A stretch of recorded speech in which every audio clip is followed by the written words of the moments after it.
Gilbert Collard, bonjour. Nous commençons en fanfare avec quatre questions auxquelles vous répondez par oui ou par non. La première, le résultat des 3 législatives partielles de ce week-end le résultat constitue-t-il un revers pour le Front National? Ah non. Ah. Non. Est-ce vraiment une bonne idée d'aller au municipal, non plus sous les couleurs du Front National, mais du Rassemblement Bleu Marine? Soutenu par le Front National.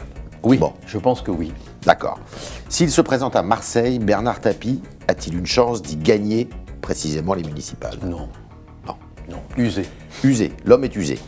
Condamnez-vous Gérard Depardieu qui va s'installer, vraisemblablement pour des raisons fiscales, en Belgique? J'adore Depardieu, mais je réponds sans aucune gêne, oui. D'accord. Oui. Alors, je vous invite à écouter Marine Le Pen, qui s'exprimait ce matin sur RTL.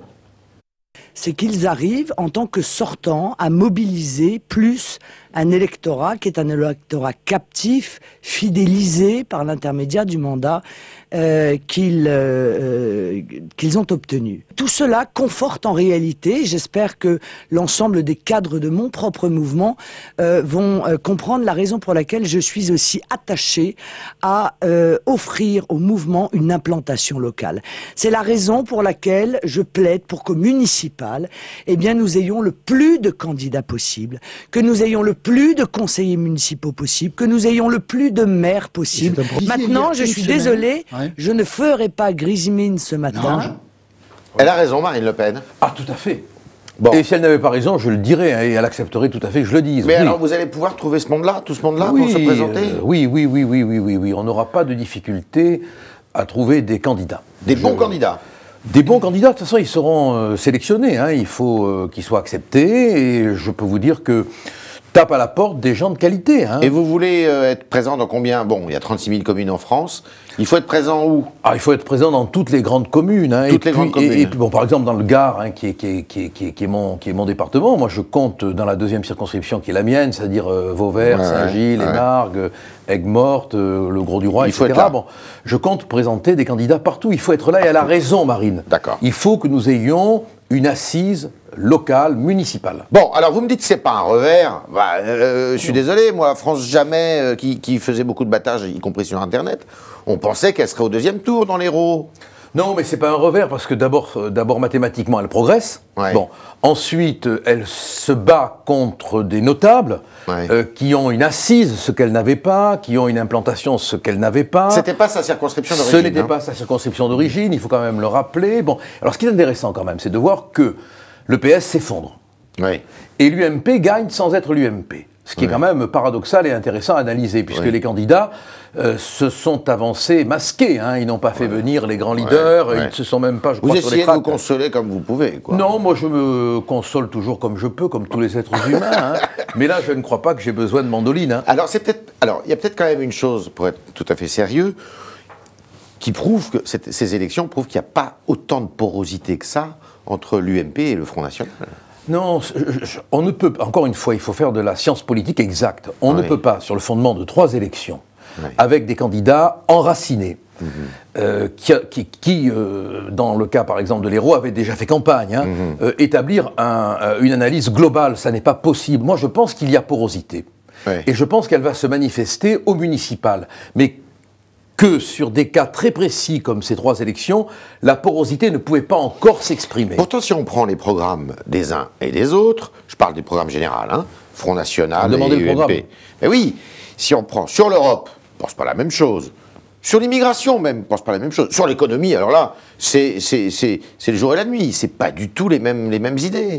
Oui, mais alors la porosité, elle va se faire sur quelque chose qui, à mon avis, est existentiel. Oui. C'est que les électeurs et les électrices se rendent compte qu'il y a véritablement une crise de civilisation. Et que les partis dits classiques n'ont pas le courage de l'affronter, cette crise de civilisation. Bon, je vais prendre un exemple qui n'est pas récurrent, mais faut-il pas s'inquiéter qu'on interdise le Père Noël dans une école laïque? Faut-il pas s'inquiéter que dans ma circonscription, à Vauvert par exemple, dans une cité, on a installé des guirlandes de Noël, elles ont été arrachées. L'électricien qui est venu pour les remettre s'est fait caillasser. Bon, nous, la crise de civilisation, on l'affronte. D'accord. On n'a pas peur. Du reste, moi je vous lis avec beaucoup d'intérêt pour la beauté du style, parfois pour l'intelligence, l'intelligence des réflexions. Bon. Merci. Et je pense que vous devriez l'admettre, il y a une vraie crise structurelle de civilisation. Alors c'est intéressant parce que, est-ce qu'à l'intérieur du Front National, vous dites tous la même chose? Parce qu'on dit qu'il y a deux lignes. Il y a la ligne Collard, c'est-à-dire les softs, et puis la ligne des durs, plutôt Philippot. Vous arrivez à vous entendre surtout? Philippot, il est pour la peine de mort, lui, pas vous. Oui, mais moi, je veux que Philippot vive, et je suis contre la peine de mort. Et je resterai contre la peine de mort. Ce sont des différences philosophiques. Ouais. Ce sont des différences qui sont liées à une certaine analyse générale de la société. Mais c'est comme ça dans toutes les familles. Ouais. Moi, si vous venez dîner chez moi, achetez un casque. Hein, parce que on est d'accord quasiment sur rien. Et pourtant, on se rejoint sur un point essentiel, c'est qu'il faut défendre le pays. Il faut défendre nos traditions. Il faut défendre notre histoire.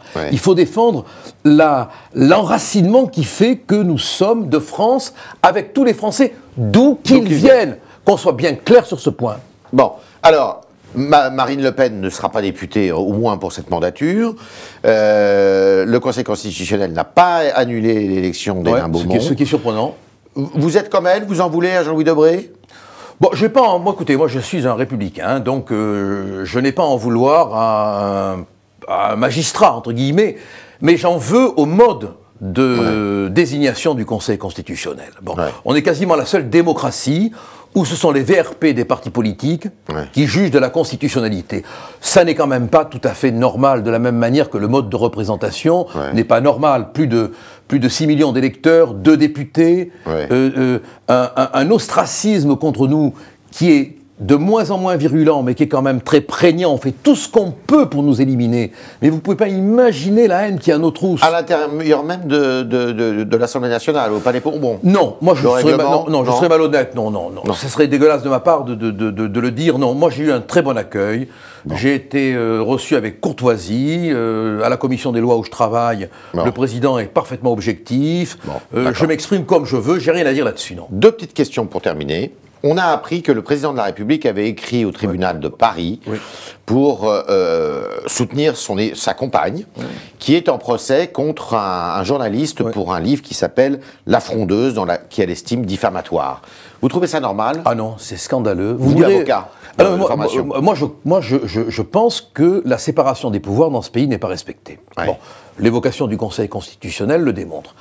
Comment un président de la République, qui est quand même garant, je le rappelle, constitutionnellement, de l'indépendance de la magistrature, peut-il se permettre de faire peser son témoignage dans un procès? Ça n'est pas possible. Je veux dire que cet homme-là... C'est une faute de sa part? Ah oui, c'est une faute constitutionnelle, c'est une faute morale, et puis c'est une faute théâtrale, quoi. On retombe dans le vaudeville. Hein. D'accord. Alors, très sérieux, il y a une polémique qui est en train de monter aussi sur la façon dont la France parle plutôt des otages dans le Sahara. Certaines familles s'en émeuvent. Est-ce qu'elles ont raison? Oui.